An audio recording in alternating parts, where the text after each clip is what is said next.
Ouverture aujourd'hui du séminaire gouvernemental au palais présidentiel. À l'ordre du jour, le bilan des activités et les perspectives d'action à réaliser par les différents ministères. Au sommaire également, l'inauguration vendredi dernier du centre de traitement ambulatoire pédiatrique du CHU de Yopougon. La première dame de Côte d'Ivoire, Dominique Ouattara, a présidé la cérémonie. En fin de journal, du football avec la Coupe d'Afrique des Nations Dames. Victoire cet après-midi de la Côte d'Ivoire sur l'Éthiopie avec 5-0. Bienvenue, bonsoir à tous. À l'occasion de la commémoration du 89e anniversaire de la proclamation de la République de Turquie, le chef de l'État Alassane Ouattara adresse au nom du peuple ivoirien et en son nom propre ses très vives et chaleureuses félicitations à son homologue turc Abdullah Gül. Le président de la République Alassane Ouattara reste persuadé que les excellentes relations de coopération et d'amitié bilatérale conduiront à des échanges davantage plus intenses et toujours plus fructueux dans l'intérêt des populations ivoiriennes et turques. On passe maintenant à l'ouverture ce matin du séminaire gouvernemental au palais présidentiel. Les travaux de ce séminaire sont présidés par le Premier ministre Jeannot Ahoussou-Kouadio. Il s'agit de dresser le bilan des activités et de visiter les perspectives d'action à réaliser par les départements ministériels. Les explications de Alexis Ouedraogo. Nouvel exercice de bonne gouvernance pour la Côte d'Ivoire, un séminaire du gouvernement portant sur le bilan partiel des actions gouvernementales pour l'année 2012 ainsi que les perspectives pour la fin de l'an. Le Premier ministre Jeannot Ahoussou le dira, cette rencontre se veut à la fois thermomètre de l'action gouvernementale mais surtout boussole pour les prochaines initiatives. Le présent séminaire est donc un séminaire bilan qui doit permettre à chaque membre de l'équipe gouvernementale de prendre la parole pour présenter pendant 10 minutes les acquis et les principales réalisations faites de janvier à août 2012. La tenue d'un tel séminaire bilan est une exigence de bonne gouvernance. Nous pensons donc qu'il donnera l'occasion de mesurer le chemin parcouru, la pertinence des choix faits, mais également les difficultés et dysfonctionnements observés. 2 jours durant, les ministres seront invités à faire le point exhaustif de leur activité. Ils devront mettre un accent particulier sur les actions mises en œuvre au titre du programme présidentiel Vivre Ensemble. Les ministres énonceront les difficultés rencontrées dans leur exercice.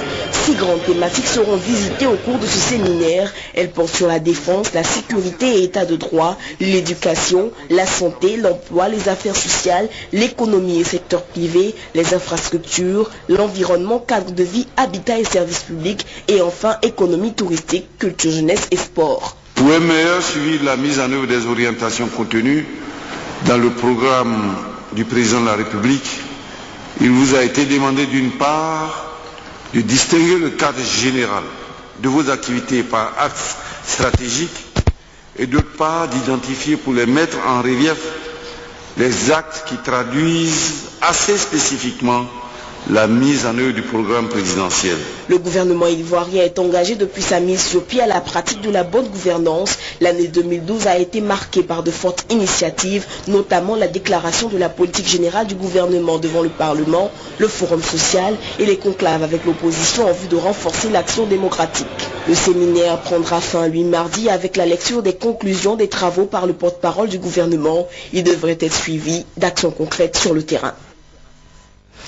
En image, l'audience du Premier ministre Jeannot Ahoussou-Kouadio accordée aujourd'hui au président de Planète Finance, Jacques Attali. Planète Finance est une organisation de solidarité internationale qui a pour mission de lutter contre la pauvreté par le développement de la microfinance.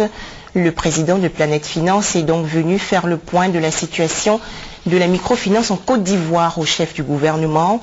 Jacques Attali veut ainsi assurer la volonté de sa structure à apporter sa contribution par son expertise à l'amélioration de ce secteur en Côte d'Ivoire. Justement, un colloque sur la microfinance est ouvert ce matin à Abidjan. Les travaux de la rencontre portent sur le thème « La microfinance face aux défis du développement économique et social de la Côte d'Ivoire, stratégie et perspectives dans un contexte de reconstruction ». C'est une initiative de la Direction générale de la comptabilité publique et du Trésor en partenariat avec l'Agence française de développement et Planète Finance. Objectif, définir une stratégie d'action pour faire de la microfinance un outil de développement économique et social. On retrouve tout de suite Jean-Jacques Kwame-Alain. Avec plus de 27 milliards de francs CFA de crédits distribués et le million d'épargnants fin 2011, dont la majorité étant exclue par le système financier classique, la microfinance en Côte d'Ivoire, qui a fait son apparition en 1996, selon le représentant du ministère de l'économie et des finances, est confrontée aujourd'hui à un problème de mauvaise gestion. Toutes les inspections qui ont été effectuées en liaison avec la BCEAO et l'État de Côte d'Ivoire ont donné le même résultat, un problème de gouvernance, un problème de maîtrise des règles fondamentales qui régissent cette profession. Ça veut dire quoi? Ça veut dire que la microfinance doit faire sa mue.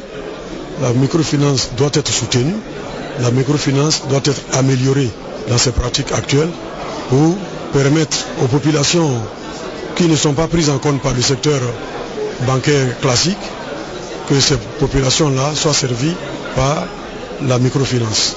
C'est pour réfléchir aux voies et moyens devant permettre au programme de microcrédit et de microfinancement d'avoir une meilleure visibilité dans le secteur de la microfinance en Côte d'Ivoire que se tient ce colloque national. Pour l'Agence française de développement et le président de Planète Finance, la microfinance en Côte d'Ivoire va jouer pleinement son rôle de moteur dans le développement économique et social. Mais avant, il faut mettre de l'ordre dans le secteur. Que les organisations qui ont été mal gérées soient réformées, que les anciens dirigeants s'en aillent et qu'il y ait des réformes fortes qui soient mises en place pour que le secteur soit vraiment professionnel. 3 sessions seront débattues au cours de ce colloque qui réunit plus d'une centaine d'experts de la microfinance, de la sous-région et du continent africain.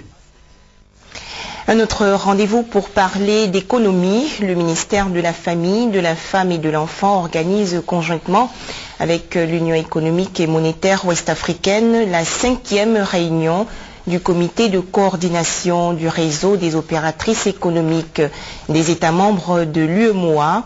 L'objectif du RESOP est de faire des opératrices économiques des agents de développement. Un mot d'agriculture, les pouvoirs publics, le ministère de l'Agriculture en collaboration avec le ministère de l'Économie et des Finances veut améliorer l'intervention du système bancaire public et privé dans le financement des exploitations agricoles. À cet effet, un atelier se tient à Grand-Bassam sur 3 jours. Il mobilise bien entendu les pouvoirs publics, les financiers, les acteurs du monde agricole. Et c'est avec vous, Noël Gnagno, que nous en parlons. L'agriculture, elle occupe plus d'un Ivoirien sur 2. Elle est dominée par des exploitations de petite taille. En moyenne, 4 hectares par ménage. Les exploitations sont très peu équipées et les rendements restent faibles.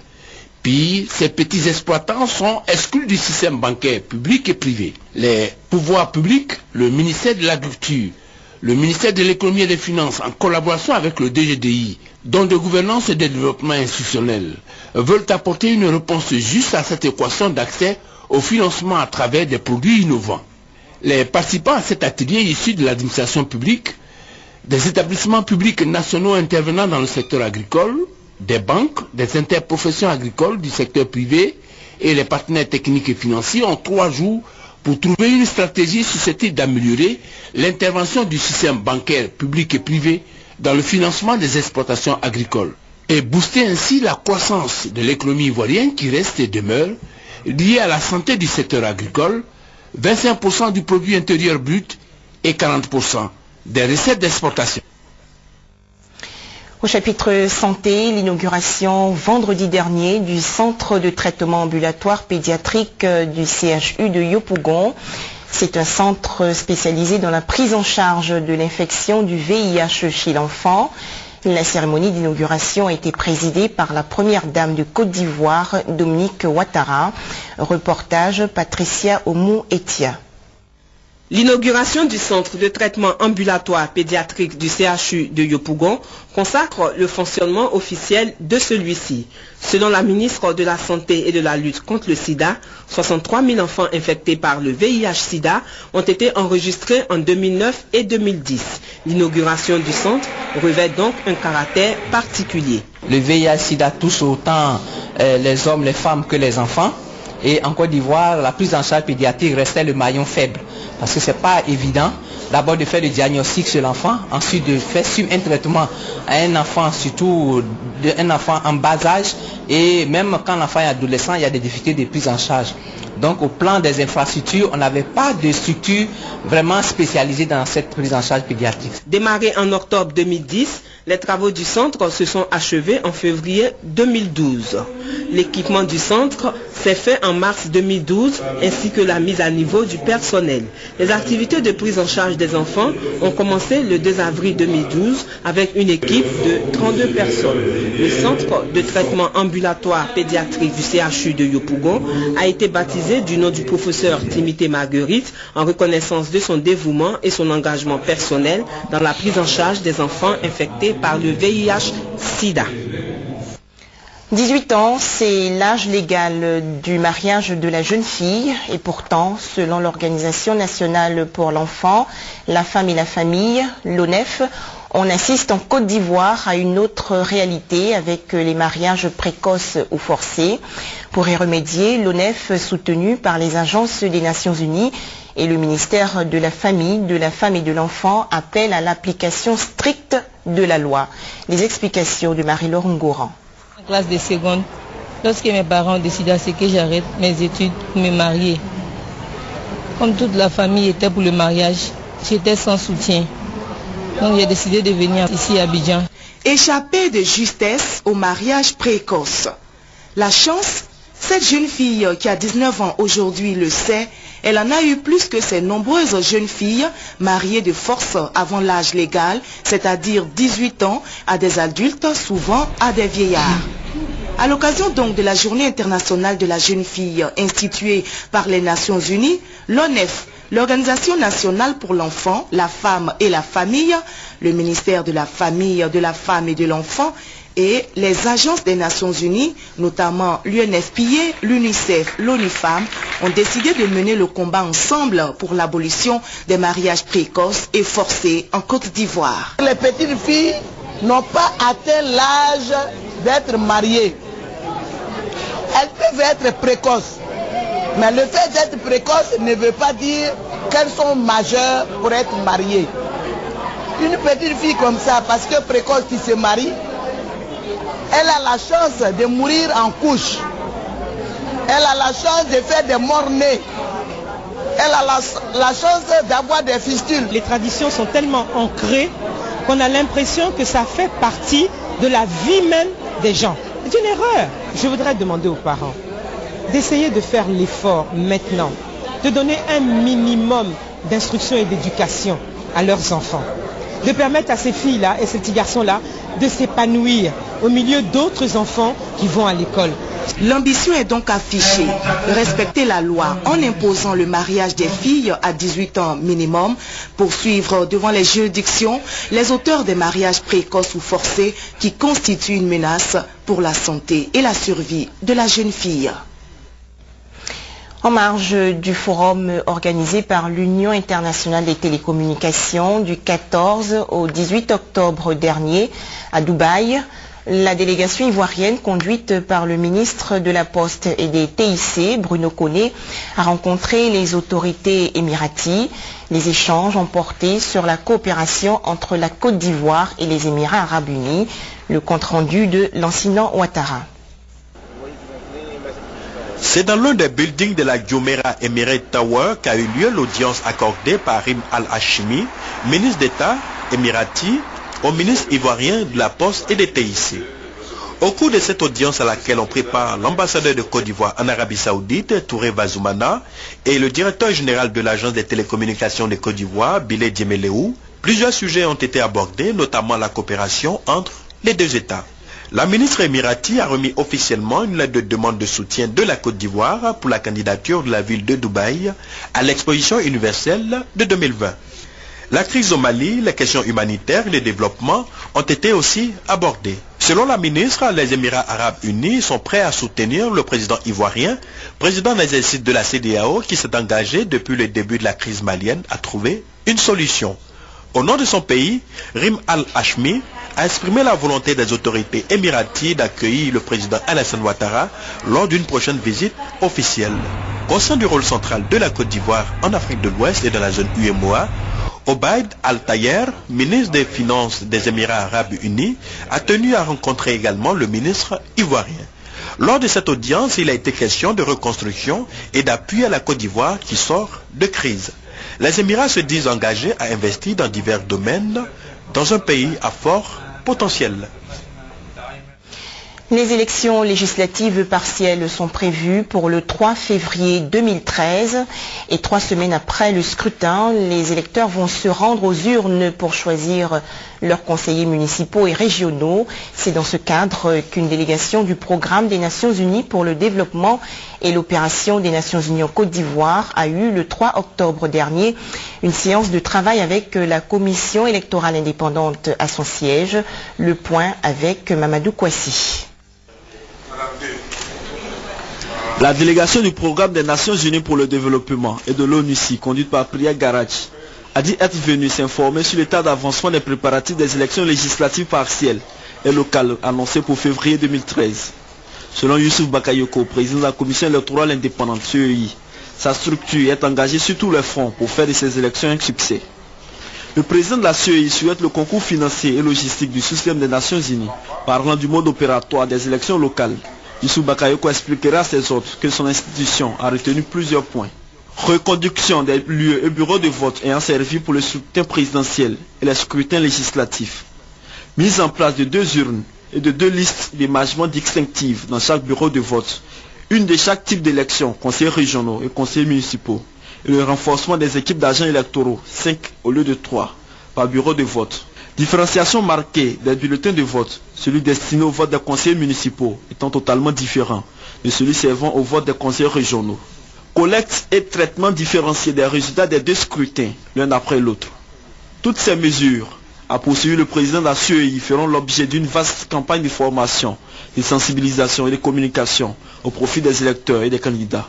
Et tous les canaux seront mis à contribution, à commencer par les chefs traditionnels, les guides religieux, les organisations de la société civile, le corps préfectoral et la presse. Sur ce point, le président de la Commission électorale indépendante CEI en a profité pour solliciter le soutien des Nations Unies pour une sensibilisation réussie, car c'est la première fois que la Côte d'Ivoire organise des élections couplées et les populations auront besoin d'être formées pour éviter les bulletins nuls. Je vous donne lecture de ce communiqué. La première vice-présidente de l'Assemblée nationale de Côte d'Ivoire, Madame Fadika Sarah, épouse Sako, convoque les vice-présidents, les présidents des commissions permanentes et les présidents des groupes parlementaires à la réunion de la conférence des présidents qui va se tenir le mardi 30 octobre 2012 à 15 h au palais de l'Assemblée nationale. Ordre du jour, l'examen et l'adoption de l'ordre du jour des travaux de la 2e session ordinaire de l'année 2012. Depuis le mois de juin 2012, le bureau politique du PDCI-RDA a décidé de moderniser le parti. Plusieurs actions ont été identifiées dans ce sens. Au nombre de ces actions, la bonne gouvernance qui passe par l'adoption d'un budget. Et c'est à cet effet un séminaire de formation des délégués du parti sur la conférence budgétaire a été organisé aujourd'hui en présence du président du PDCI-RDA, Henri Konan Bédier. Les détails avec Victorine Yao Yoboué. L'idée d'une conférence budgétaire au PDCI-RDA, c'est une première dans l'histoire du plus vieux parti de Côte d'Ivoire. Une première qui marque la volonté manifeste des dirigeants de moderniser le PDCI-RDA en se pliant aux exigences de la bonne gouvernance et de la transparence. Mais l'adoption d'un budget implique la publication annuelle des comptes du parti, la maîtrise des ressources du patrimoine et surtout des dépenses du PDCI-RDA. Voilà le challenge que le secrétaire général adjoint chargé des finances et du patrimoine compte relever. Sans budget, sans planification, sans prévision, point de bonne gouvernance. Notre ardent vœu à la direction financière est de faire de l'outil budgétaire une variable commune et largement partagée par tous nos gestionnaires au sein du parti. La vision d'une gestion démocratique et participative du PDCI-RDA est partagée par tous. Le secrétaire général du parti n'a pas manqué toutefois de mettre en garde la jeune équipe chargée de cette mission contre les éventuels écueils. À titre d'exemple, Djedje Madi a fait savoir que seulement 12% des militants s'acquittent de leur cotisation annuelle. Malgré ces difficultés, le président du PDCI-RDA pense que l'expérience mérite d'être menée à plus d'un titre. Élaborer et disposer d'un budget. Cela signifie que l'on ne gère pas sa structure comme une boutique de quartier. Ensuite, pour respecter les obligations vis-à-vis de l'État,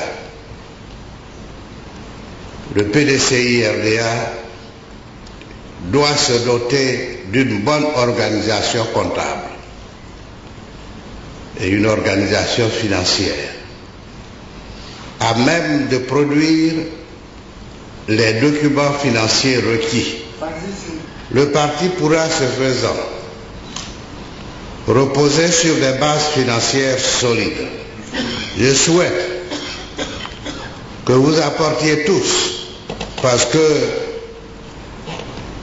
vous en comprenez l'enjeu, votre soutien le plus entier à ce séminaire qui constitue une innovation de taille dans le cadre de la modernisation de notre grand parti. Outre cette formation des délégués du PDCI-RDA sur la nécessité du budget, les dirigeants prévoient la formation des présidents des comités de base et l'identification des militants, éléments fondamentaux à la modernisation effective du PDCI-RDA. Dans l'actualité nationale également, les échanges entre le médiateur de la République, Ngolo Coulibaly, et les leaders des organisations de la société civile. Il s'agit pour ces différentes formations de se mettre à la disposition de la médiature pour l'aider dans sa tâche. C'est ce que nous dit dans ce reportage Justine Sey-Djike. Des leaders d'organisations de la société civile, COFEMSI, REPSE, COSOPSI, WANEP, Raïda et Foscao se proposent d'aider le médiateur de la République dans sa tâche de médiation. Ils ont échangé avec Ngolo Coulibaly à cet effet sur, entre autres, l'implication de la jeunesse ivoirienne dans la résolution de la crise et la bonne gouvernance. Nous sortons d'ici satisfaits et le médiateur a promis de nous rencontrer davantage pour que nous puissions nous insérer dans le programme que le médiateur compte engager d'ici là. Et je crois que c'est une très bonne chose. En tant que représentant des populations à la base, il était important de venir proposer nos bons offices à monsieur le médiateur de la République. Les questions liées au rôle de la femme ont été abordées. Nous avons une formation à Addis Abeba de haut niveau en médiation et en négociation. Nous sommes venus nous mettre à sa disposition pour entrer de plein pied dans les différentes activités que la médiature va mettre en œuvre. Le médiateur de la République apprécie la démarche des organisations de la société civile qui consiste à travailler de concert avec la médiature de la République. Nous avons trouvé qu'il y a beaucoup de possibilités d'enrichissement mutuel entre la société civile et la médiature. Les organisations de la société civile proches des populations sauront traduire au mieux leurs préoccupations auprès du médiateur de la République. On reste avec Justine Seyodjike, cette fois pour parler de réconciliation. La jeunesse ivoirienne, notamment certains membres de la Fédération estudiantine et scolaire de Côte d'Ivoire, impliqués dans la crise sociopolitique, s'engagent désormais dans le processus de réconciliation nationale. L'ex-secrétaire général de la FESI, Aipo Martial, est l'initiateur de cette action. Les jeunes membres de la Fédération estudiantine et scolaire de Côte d'Ivoire, FESI, ont décidé de s'inscrire dans le processus de réconciliation nationale. Avec à leur tête l'un des anciens secrétaires généraux de la FESI, Martial Aipo, et Koulibaly Bakary Chigata, président de la Convention nationale de la jeunesse ivoirienne, ils entendent battre le rappel des anciens camarades fessistes, impliqués ou pas dans la crise sociopolitique ivoirienne, pour la mobilisation en faveur de la paix. Nous sommes aujourd'hui en train de prendre tous les contacts nécessaires. Nous allons rencontrer toutes les têtes fortes de notre histoire et nous allons essayer d'organiser la journée nationale de repentance de la jeunesse pour que la Côte d'Ivoire se retrouve avec elle-même et que la jeunesse se réconcilie avec sa nation. L'heure est arrivée de proposer, l'heure est arrivée d'apporter à la Côte d'Ivoire. Le pays nous appelle jeunes. Nous avons décidé ensemble de sonner le glas de la léthargie de la jeunesse. Nous avons décidé ensemble d'agir, pas pour des armes, pas pour brûler, mais pour la réconciliation. Ils ont exprimé le désir de se mettre ensemble pour désormais parler d'une seule voix, la voix de la jeunesse ivoirienne repentie, prête à prendre son destin en main. Et toujours dans le cadre de la réconciliation nationale, une caravane de la paix est organisée par les artistes ivoiriens. Tout de suite, les temps forts des concerts de Gagnoa et de Mans avec Doigt de laser.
de 25% pour des politiciens incapables de trouver des solutions politiques à leurs problèmes politiques. Ça va les gars!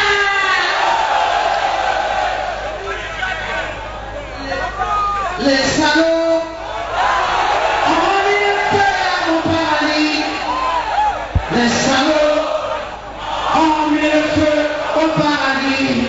Ces salauds ont mis le feu à mon paradis. Les salauds ont mis le feu à mon pays, à notre pays, à notre beau pays, à notre pays. Les batailles ont mis le feu. Une caravane de la paix suivie par Doigt de laser. Les nouvelles sportives pour terminer. L'équipe nationale féminine de football de Côte d'Ivoire a bien débuté cet après-midi la Coupe d'Afrique des Nations dames en écrasant l'Éthiopie sur le score de 5-0. Tout de suite, le résumé de cette rencontre. Ça va être un peu compliqué, il faudra s'appliquer maintenant. Grosse erreur défensive des Éthiopiennes. Le mauvais état de la pelouse aidant, Osalia Chibrou, la gardienne, paye cash sa sortie hasardeuse. Tia Inès, elle, ne se pose pas de questions. 1-0 pour la Côte d'Ivoire. On joue la première minute. Le deuxième but ivoirien est quant à lui bien construit. Accélération de Essojane Nadège qui passe ses adversaires et permet à Tia Inès de doubler l'addition à la pause. Essojane remet les couverts à la reprise en éliminant 3 Éthiopiennes non loin de leur but et l'inévitable se produit. L'Ivoirienne est fauchée, penalty. C'est la capitaine Yagojane Alexis qui signe le 3e but. Quelques minutes plus tard, les Ivoiriennes chargent à nouveau avec la jeune Nguessan Koko Ange qui d'une magnifique frappe porte le score à 4-0. Et puis survient une coupure d'électricité qui revient après 5 minutes sur un triplé de Tia Inès. 5-0. Ce large score place les Ivoiriennes en tête de la poule B devant le Nigeria, le Cameroun et bien sûr l'Éthiopie. Prochain adversaire, le Cameroun. Il faut également préciser que dans ce groupe B, le Nigeria a battu le Cameroun 2-1.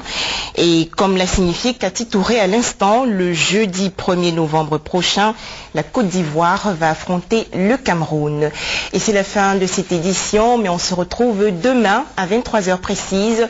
Bonsoir.